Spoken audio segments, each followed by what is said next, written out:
any negotiations that can really, any diplomacy that could really put this off the rails again, because Trump minds seems fixed on hoisting the stars and stripes above Greenland, and I don't see any other options than putting this force in there, as I said, against Russia and China, as Trump alleges.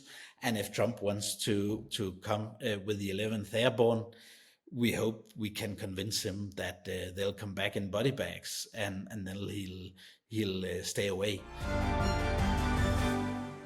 What are Denmark's options if the US does decide on military action in Greenland, and if we do see American troops deployed to that island? Yeah, if we react, then it's too late. That's why I'm saying we need to be proactive now and deploy a European force of European allies and Canada, not least, our major transatlantic ally, because that way we can hope to avoid it. We can hope to deter Trump. The first thing, if you do that, it's not against the US.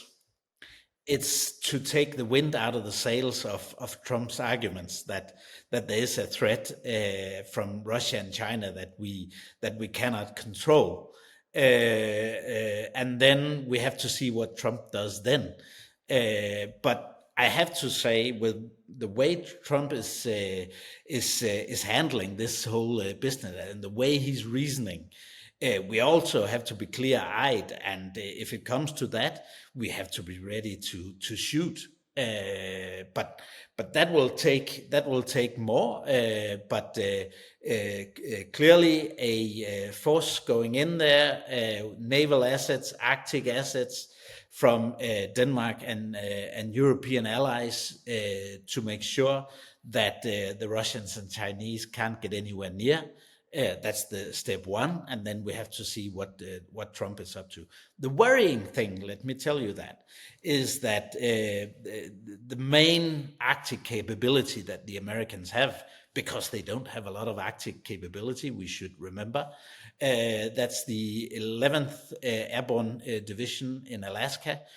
They've actually been exercising offensive actions, takeover of enemy airports, etc., and there are not that many Arctic areas and that many Arctic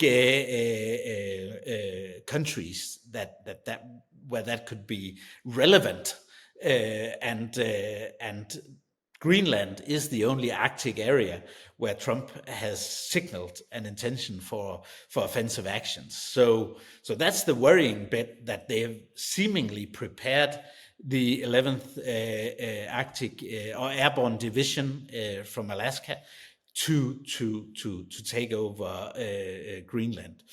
But the Europeans have way more Arctic capability when you break down the numbers. But it seems to me still that Europe is afraid to act.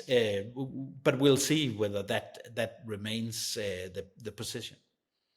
Yeah, we did hear Mark Rutte speaking in Zagreb, Croatia on Monday about NATO's security in the Arctic Circle, talking about Greenland, saying it is a security issue for the alliance. They do want to take it more seriously. Do you think that's been reflected in NATO's actions, though? And if not, is there at least a sign that NATO is coming round to the idea that they are going to have to send more troops to Greenland? Yeah, I think that's the realization. But ironically, there's been no dialogue within NATO where the Americans have said, you got to come up here to Greenland to help us because we see all these threats, etc., etc. That's not been the case, and that's what any ally would do. So we actually going around a little bit blindfolded and pretending, playing some kind of theater. because the real threat against Greenland is from America, and that's the problem, and that's where Mark Rutte. Well, what can you say? He's a civil servant at the end of the day, and mainly employed by the U.S. So he doesn't really portray the reality. But I mean, let's get along and have a NATO force, send it in there, and let's see what Trump has up his sleeve. Then I think that should have happened already, but it hasn't. But European and Canadian NATO countries should do that immediately, as I said, to deter Trump from carrying through his threats. And we've talked a bit about what would happen to the NATO alliance if military action were to go ahead. But how much damage has already been done here, just in Trump openly talking about attacking a NATO ally? How close are we to already putting the NATO alliance under too much strain for it to recover? Yeah, I mean, as I said before, I think it's already been broken. Really, it exists formally. Many years ago, Macron said he thought NATO was brain dead, and that's probably the case now, whereas it wasn't back then quite so. But because, as I said before, Trump violates many of the articles in the treaty. And really, under American law, he can't do that because that would take a decision by the U.S. Senate of a 3/4 majority. But I don't know when the U.S. Senate will hold Trump accountable, and that's really the main danger here. That regardless of what the Senate does, it seems that Trump is still able to threaten senators, etc., and thereby escape these actions that they should have actually taken under American law. So do you see a way back for NATO from this precipice? I mean, if Trump were to leave office, or when Trump is supposed to leave office at the end of his term, could that help? Is there something NATO could do now to try and fix things from their end, to cool down some of the rhetoric we've heard coming out of the White House? What should they be looking to do now?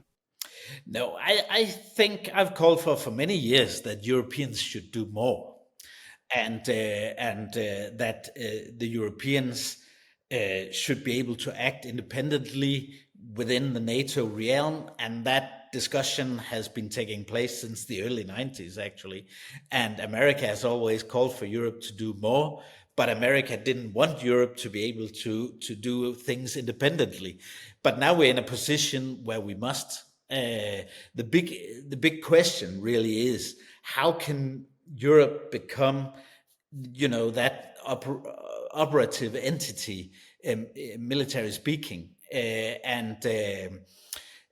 or in military terms, and then keeping America on board, which we would all like to see.